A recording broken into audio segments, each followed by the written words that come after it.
Bienvenidos a Más Salud en tus Manos. Mi nombre es Paola López y para mí es un gusto volvernos a encontrar en este espacio en el cual todos por estos días estamos con la esperanza, o mejor, con muchas expectativas sobre el ingreso de la vacuna contra el COVID-19 a nuestro país. Aunque también sabemos que muchos especialistas nos han explicado que esa sería solo una herramienta más para evitar la propagación del virus. Y teniendo en cuenta que debemos seguirnos cuidando, pues hoy justamente queremos concentrar nuestra atención en esas recomendaciones importantes que deben persistir, porque además también hemos escuchado en los diferentes medios de comunicación que el virus está atacando de manera diferente, que hay nuevas cepas, que esas nuevas cepas están atacando directamente a los niños y a los adolescentes, que también la propagación de este virus ha aumentado su velocidad, lo que lo hace más peligroso y por supuesto más letal. Pues bien, hoy queremos concentrarnos justamente en lo que está pasando con los niños y con los adolescentes. También hemos escuchado muchas informaciones respecto a la muerte de algunos bebés justamente por COVID-19. Entonces, ¿hasta dónde debemos continuar con esa atención precisamente en nuestros niños y en nuestros adolescentes? Hoy las recomendaciones van de parte de la doctora Claudia Beltrán. Ella es infectóloga pediátrica, actual presidente regional Antioquia de la Sociedad Colombiana de Pediatría, y con ella justamente queremos darle un panorama muy importante a todos aquellos padres de familia y cuidadores sobre justamente las recomendaciones para los niños y para los adolescentes. Les damos la bienvenida, por supuesto, invitándolos como siempre a que ingresen y conozcan nuestros contenidos a través de las redes sociales y por supuesto siempre abiertos a sus comentarios y sugerencias. Bienvenidos. La nueva cepa del COVID-19 que ha alertado a varios países del mundo ha generado dudas en los expertos, ya que no se conoce mucho sobre sus niveles de contagio y consecuencias.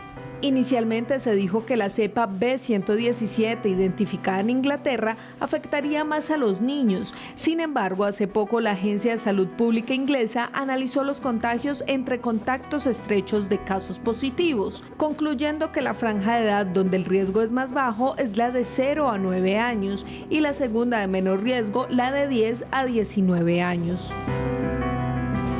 Desde el inicio de la pandemia, muchos son los interrogantes frente al contagio del virus en los niños. Según la información suministrada por el Ministerio de Salud de Colombia, las investigaciones indican que los niños y adolescentes tienen las mismas probabilidades de infectarse que cualquier otro grupo de edad, aunque tienen menos posibilidades de desarrollar una enfermedad grave. Por otro lado, una investigación de la Universidad Técnica de Múnich se suma a la evidencia de que los niños, a pesar de ser en su mayoría asintomáticos, son grandes vectores de contagio. Es por esto que los padres de familia o cuidadores deben tener las mismas pautas de cuarentena y aislamiento si existe riesgo de que los menores hayan estado expuestos al virus o si presentan algún síntoma. Ese es entonces nuestro tema en este capítulo y justamente como les decía, pues siempre nos acompaña una experta. Ella en este caso es Claudia Beltrán, ella es infectóloga pediátrica, actual presidenta regional Antioquia de la Sociedad Colombiana de Pediatría, y la saludo a esta hora, doctora, por supuesto, agradeciéndole su tiempo. Buen día, muchas gracias por la invitación y acá atenta a resolver las dudas que estén a mi alcance poder responderles. Muchas gracias, pero sí, claro, las dudas, los interrogantes respecto a este virus, pues los hemos tenido desde el momento cero y muchos de ellos efectivamente no se han resuelto ni de manera científica. Entonces empezamos a escuchar una serie de informaciones, también ha jugado un papel importante en las redes sociales, en internet, entonces que sí, que los niños no se contagian, no, que sí, que los niños se mueren, que los niños son vectores de transferencia, que es muy grave, que no es tan grave. Entremos en materia. Los niños y los adolescentes son asintomáticos totalmente, presentan síntomas, ¿es grave si se llegan a contagiar? Bueno, lo que nos ha demostrado el COVID durante todo este año que ya vamos a cumplir de aparición del virus es que definitivamente los niños en casi todos los países en los cuales podemos tener datos sí se infectan, pero la enfermedad no es tan grave como puede ocurrir en los adultos. Esto se ha intentado explicar de muchas maneras, hay muchas hipótesis al respecto, ¿sí? Algunas de ellas relacionadas al sistema inmunológico o el sistema de defensas pues, de los niños, que porque los niños constantemente están expuestos a otros virus, que porque los niños no expresan igual el receptor del coronavirus, o sea, donde se pega el coronavirus como en los adultos, ¿sí? Hay muchísimas hipótesis al respecto, pero definitivamente los niños sí se pueden infectar, pero no necesariamente esa infección implica una enfermedad y no necesariamente implica una enfermedad grave porque los niños han presentado menos complicaciones y menos enfermedad grave que los adultos. Aun cuando presentan los niños menos complicaciones que los adultos, ¿presentan síntomas? Los niños pueden presentar síntomas. La mayoría de síntomas en niños son de una infección respiratoria leve, ¿sí? O sea, mocos o rinorrea, en su término pues, científico, pueden presentar fiebre, algunos no la presentan, se manifiesta como una gripa en algunos, en otros como una diarrea, en otros como fiebre o en otros simplemente, como pasa también en los adultos, no presentan ningún síntoma específico. Y hablemos del rango de edad, porque entonces nosotros pues sabemos que los niños cada uno son diferentes, pero si hablamos de un rango de edad, de pronto a los menores los afecta menos, a quienes ya están en la adolescencia los afecta un poquito más. ¿Eso podría llegar a ser cierto? Bueno, lo que nosotros hemos visto en las gráficas que nos presentan de la infección en los niños es que los que más se hospitalizan son los menores de 1 año. ¿Por qué? Porque cuando uno como médico tiene un niño menor de 1 año con fiebre o con algunas manifestaciones de enfermedad, generalmente requieren más estudios que en los niños más grandes y porque los niños chiquitos pueden presentarse con más frecuencia con requerimientos de oxígeno, o sea, necesitar oxígeno, se presentan con bronquiolitis, etcétera. Pero es lo menos frecuente, o sea, es lo menos frecuente en realidad comparado a los adultos. ¿Qué es lo que pasa con los rangos de edad? Lo que se ha visto es que los niños, los adolescentes o los pacientes pues en la adolescencia, cada vez que van creciendo se pueden ir presentando, se pueden ir pareciendo un poco más a las presentaciones del COVID en los adultos, ¿sí? Que son presentaciones que pueden llegar a ser más graves. Sin embargo, sigo pues resaltando que no presentan tantas complicaciones como presentan los pacientes adultos. Y hay otra palabra, doctora, que hemos escuchado mucho y bueno, por supuesto, con preocupación, las comorbilidades. ¿Cómo funcionan entonces en los niños? De dos maneras. Uno, quienes ya están diagnosticados con alguna comorbilidad, o dos, con quienes probablemente la desarrollen en su adultez por un tema hereditario. Bueno, entonces en comorbilidades, digamos que cuando empezó la pandemia, lo que esperábamos es que el COVID se comportara como otros virus respiratorios. ¿Y cuál es el comportamiento de los otros virus respiratorios? Si usted tiene un niño que sufre del corazón, que tiene una falla cardíaca o que nació con una malformación del corazón, pues un virus respiratorio lo va a descompensar más fácilmente, ¿cierto? Y eso efectivamente es lo que esperamos del comportamiento del COVID en estos niños. Si usted tiene un niño que previamente sufría de los pulmones por una enfermedad pulmonar crónica, ¿sí? Un asma grave, por ejemplo, uno sabe que cualquier virus puede descompensar esta enfermedad. Los niños con cáncer o los niños con problemas de las defensas también son pacientes que cuando les da cualquier virus no se comporta como el resto de la población, sino que pueden presentar mayores comorbilidades. Otras comorbilidades como las de los adultos, por ejemplo, obesidad, hipertensión, diabetes 2, no son tan frecuentes en los niños, ¿sí? Son más enfermedades del adulto y más comorbilidades del adulto que sí están asociadas a mayores complicaciones en el COVID. Sí vemos como una tendencia que los pacientes obesos, ¿sí? Y hay una tendencia en el mundo, pueden presentar más fácilmente el llamado síndrome inflamatorio multisistémico asociado a COVID, que me imagino que también será pues una de las inquietudes que tendrás, que tiene pues todo el mundo en realidad. Claro que sí, ya vamos a hablar de eso, doctora, agradeciéndole por supuesto su tiempo. Nosotros tenemos aquí en este momento una breve pausa, también es momento de compartir que pueden ingresar a nuestras redes sociales, @redmastv. En Instagram encuentran eventualmente nuestras publicaciones, ahí pueden hacer sus comentarios y sugerencias, pero además compartimos con ustedes la siguiente pregunta. ¿Cree usted que los niños son vectores de contagio del COVID-19. Justamente así lo encuentran en nuestras redes sociales. Esa es la imagen que ven en @redmastv, donde por supuesto ustedes pueden participar con la pregunta, pero también con sus comentarios, con sus sugerencias y todas estas inquietudes que siguen surgiendo de este virus COVID-19. Vamos a una pausa, ya regresamos.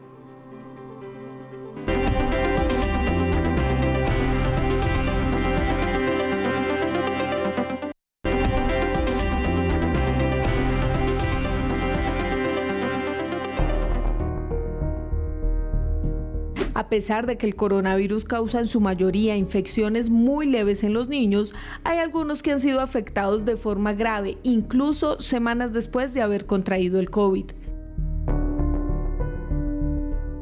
Indicios de fiebre, dolor abdominal, vómitos o diarrea en niños que se han contagiado con el virus han puesto en alerta a la Organización Mundial de la Salud, quienes denominaron esta afección como síndrome inflamatorio multisistemático. Es crucial identificar de manera urgente y cuidadosa este síndrome clínico para comprender sus causas y describir protocolos y tratamientos. Este síndrome causa síntomas provocados por la inflamación como irritación, dolor e hinchazón en todo el cuerpo. Si su hijo presenta problemas para respirar, dolor en el pecho o dolor abdominal, comuníquese con su sistema de salud para que lo atiendan lo antes posible. Estamos de regreso en Más Salud en tus Manos. Nos sigue acompañando la doctora Claudia Beltrán y justamente hace segundos estábamos viendo qué es eso del síndrome inflamatorio multisistemático asociado al COVID-19, que justamente relaciona esos síntomas del COVID-19 en los niños, lo que ellos podrían presentar, doctora, ¿no es así? Así es, bueno. En realidad, lo que se empezó a ver o a observar, lo que empezaron a ver los científicos y los médicos de todo el mundo, es que justo en pandemia empezaron a presentarse algunos niños con unos síntomas muy parecidos a una enfermedad que ya conocíamos hace muchos años, que se llama enfermedad de Kawasaki.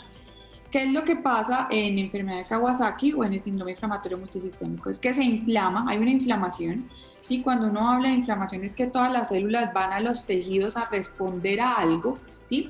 Y se pueden hinchar, les puede dar brote en la piel, les puede dar dolor abdominal, se les ponen los ojitos rojos, el paciente puede tener en sus manifestaciones más graves dificultad para respirar, se le puede bajar la presión, etc. Entonces empezaron a hacer una asociación, estamos justo en pandemia por COVID y tenemos más niños con estos síntomas y se denominó síndrome inflamatorio multisistémico. En realidad tampoco es que afecte a muchísimos niños, sí lo estamos viendo, de todas maneras el porcentaje es muy bajo de los niños que pueden tener esta manifestación de la enfermedad y se trata de una respuesta después de la infección al virus, ¿sí? Generalmente no es en el momento, no es por el virus como tal, sino de cómo yo respondo al virus que termino inflamando varias partes del cuerpo. Entonces, doctora, ahí la pregunta seguramente que se hacen muchos padres de familia es cómo reaccionar a estos síntomas, porque también pues hemos escuchado que es mejor evitar ir a las clínicas, a los hospitales, pues porque sabemos que están en una emergencia sanitaria, ¿no es cierto? Entonces también uno dice, bueno, ¿qué tal el niño no tenga COVID o nosotros no tengamos COVID en la familia y vamos a la clínica y nos infectamos y sea peor? Entonces, ¿hasta dónde se puede manejar en el hogar este tipo de síntomas?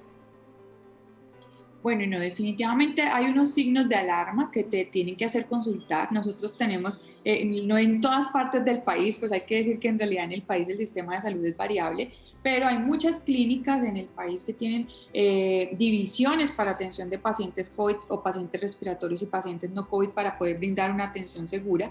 Y esto lo resalto para que si bien no hay que acudir al hospital sin necesidad, si hay una necesidad de acudir, se puede hacer y podemos atenderlos de forma segura. ¿Sí? En los servicios pediátricos generalmente estamos preparados para una atención segura porque muchas de las complicaciones que hemos visto se dan por consultas tardías, porque esperan muchísimo en la casa por ese temor a contagiarse.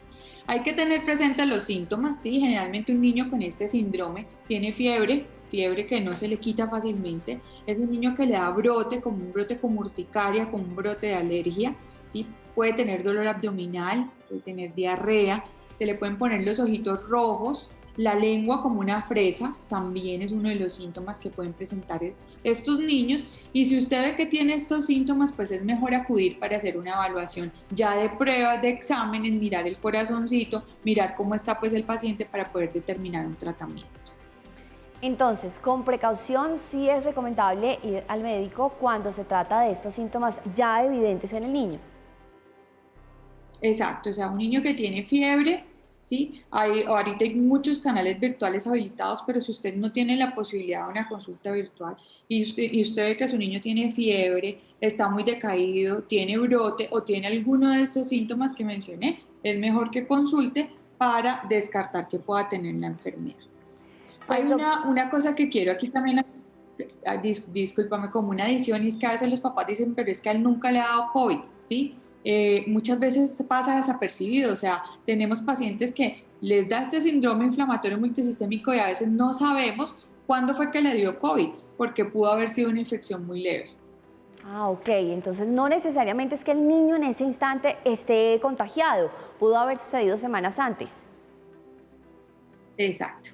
Perfecto, doctora.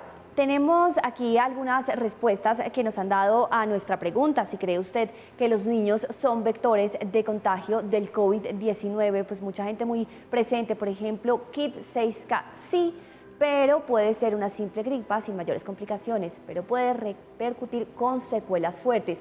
Y a propósito, doctora, de esas secuelas que también son una inquietud más, porque entonces puede que el niño hoy esté bien, pero no sabemos en unos años incluso. Bueno, en realidad estamos aprendiendo del COVID. En realidad tenemos la fortuna como pediatras y por nuestra población de niños que, como hemos hablado pues a lo largo del programa, las manifestaciones y las secuelas del COVID en niños no son frecuentes, o sea, es una enfermedad que se comporta muy diferente a la enfermedad de los adultos. Obviamente lo que tú dices es verdad, no sabemos cuáles son los efectos a largo plazo del virus, los desconocemos porque para eso necesitamos tiempo. Pero hasta el momento hay otras secuelas, algunos expertos hablan de para pandemias o para epidemias y otras secuelas que van más ni siquiera relacionadas al COVID, sino relacionadas a salud mental, a disminución de la actividad física, al estar conectados a las pantallas todo el tiempo, o sea, otras cosas que ni siquiera tienen que ver precisamente con el virus.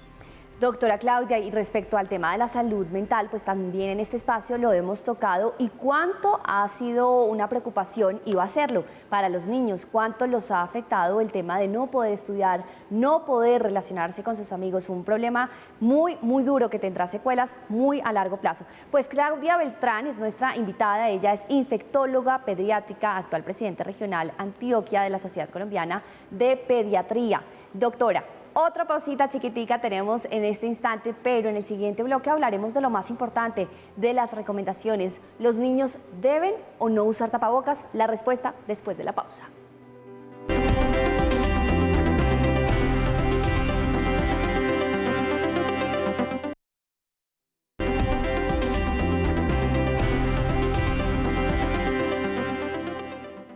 Aquí seguimos en Más Salud en tus Manos. Hemos compartido con ustedes una publicación a través de nuestras redes sociales, más exactamente en Instagram, por nuestro tema de hoy. Tiene que ver con el COVID-19 y con los niños. ¿Son ellos realmente unos vectores de transferencia de este virus? Pues aquí está otro de los comentarios que hemos recibido de ustedes. Paola Garzón 52 dice: son vectores al igual que todos los demás, solo que según lo han manifestado algunos doctores en medios de comunicación, la mayoría de los niños son asintomáticos o mucho más inmunes al virus que los adultos y los adultos mayores. Pues hoy hemos despejado justamente inquietudes al respecto y sabemos que los síntomas que presentan los niños se relacionan más a una enfermedad ya conocida, Kawasaki. Ya nos lo explicaba nuestra doctora invitada, ella es Claudia Beltrán, infectóloga pediátrica, actual presidente regional Antioquia de la Sociedad Colombiana de Pediatría. Y antes de la pausa, pues teníamos esas recomendaciones muy pendientes los padres de familia, los acudientes, aquellos que estén en compañía de los niños y los adolescentes, para entender si ellos necesitan o no usar el tapabocas, porque si bien pues hemos visto que hay muchos menores que de pronto las mamás, que porque no se le daña la orejita, que porque igual se le fastidia, mejor no le pongamos tapabocas. Bueno, dentro de las recomendaciones universales, y como bien tú lo dijiste al principio, si bien estamos esperanzados en la vacuna, no podemos bajar la guardia en cuanto a las precauciones universales de prevención de infecciones, especialmente por este tipo de virus. Se aconseja el uso de tapabocas, al menos hasta el momento es el consejo del uso de tapabocas universal. Universal quiere decir a todo aquel que pueda usar tapabocas, y eso incluye a los niños. Inicialmente las recomendaciones de expertos hablaban que los tapabocas se pueden usar en niños mayores de 2 años, porque los menores, sobre todo los lactantes, más que los menores de 2 años, los lactantes, o sea, los muy chiquiticos, al tener un cuerpo extraño, pues de pronto pueden tener problemas en la parte como de la respiración, ¿cierto? Pero de resto, todos los niños podrían llegar a, pues deberían usar como el tapabocas como el resto de la población. Pero hay algo muy importante y que yo siempre hago énfasis, y es en las manos, es en el lavado de manos. La mayoría estamos muy preocupados por el tapabocas, pero vamos por la calle tocando todo lo que esté a nuestro alcance. Y las superficies contaminadas pueden ser vectores de transmisión, más que el hecho de que alguien nos hable o que alguien estornude, ¿sí? Porque yo lo que esté tocando antes pudo haber estado una persona con la infección, y luego mis manos me las llevo a la cara, me pongo el tapabocas, lo bajo, lo subo, etc. Entonces, la higiene de manos es muy importante, el uso de alcohol, el lavado de manos y el tener mucha precaución en el distanciamiento y tratar de mantener el distanciamiento físico, pues, de las otras personas. Eso también es clave, pues, en detener la transmisión del virus. Doctora, la higiene de manos, y bueno, esto también es una felicitación de paso para los niños, porque los padres de familia han dicho que los niños son los más juiciosos, que tienen clarísimo el uso del tapabocas, que se lavan sus manos y que ya dejó de ser un juego con el agua, porque al inicio muchos papás estaban sufriendo porque era prácticamente todo el día en el baño, en el lavamanos, jugando, ¿no? Jugando con el agua, pero los niños son realmente muy juiciosos y muy conscientes. Incluso hemos visto como muchos otros están pecando, entre comillas, porque tocan todo creyendo que es un antibacterial, entonces tocan todo lo que se ve cuadradito muy cerca a ellos. Pues hablemos justamente de cómo explicarle a los niños que también deben evitar el contacto. Incluso yo quiero compartirle, doctora, vi una escena de 2 niños que estaban felices de reencontrarse y frenaron justo a la distancia perfecta para mantener el distanciamiento. ¿Cómo hacer que los niños sigan con estas ideas tan juiciosas que tienen presentes, pero también pues tengan la posibilidad de ser niños? Bueno, tocas un tema pues súper importante, porque definitivamente la disciplina que han demostrado los niños en pandemia es de admirar y es de aplaudir. O sea, se portan mejor que nosotros los adultos. Ellos son capaces de seguir órdenes, son capaces de entender que de esto depende no enfermar, de esto depende no contagiarse y de esto depende regresar a la vida escolar, por ejemplo, que es tan importante y que muchos niños lo están pidiendo y lo están anhelando. Los niños aprenden por el ejemplo, ¿sí? Si uno se comporta adecuadamente, ellos van a seguir porque van a creer que lo que están haciendo es seguro también para ellos. Entonces eso es muy importante también, que los adultos den ejemplo al respecto para que lo hagan de forma correcta. Es muy difícil para los niños no llegar, no abrazarse, o sea, eso es muy complicado. Hasta el momento no podemos llegar y decir, sí, no háganlo, porque estamos hablando de distanciamiento físico, pero hay otras formas creativas de juego. En los colegios que han tenido la oportunidad de estar abiertos, hacen juegos que son diferentes, ¿sí? Juegos con un poquito más de distancia, y los niños en realidad lo disfrutan. O sea, los niños se adaptan mucho mejor a los cambios que los adultos, y eso ha sido muy favorable para nosotros. Pues doctora, con esa idea, con que los niños se adaptan mejor al cambio que los adultos, y depende del mensaje que les estemos nosotros como adultos transmitiendo a ellos, pues esta situación puede ser mucho más tranquila, para que todos pues estemos también con esas recomendaciones, cuidándonos. Ese es el mensaje, doctora. La despido con eso, con su mensaje, por favor, para los televidentes, y gracias por acompañarnos. Muchas gracias a ti por la invitación. Ojalá pues pronto podamos tener también la vacuna, pero no olvidar seguir con las precauciones universales, porque necesitaríamos vacunar a mucha gente antes de decidir ya dejar de tomar este tipo de precauciones. Doctora, gracias por acompañarnos. Es Claudia Beltrán, ella es infectóloga pediátrica, actual presidente regional Antioquia de la Sociedad Colombiana de Pediatría. A ustedes, por supuesto, gracias por su tiempo. Esperamos que este espacio sea muy útil para seguir teniendo esos cuidados. COVID-19 no se ha ido, nosotros lo sabemos. La vacuna quizás se puede demorar para la mayoría, así que mucho cuidado, continuar con los protocolos de bioseguridad. Gracias por acompañarnos.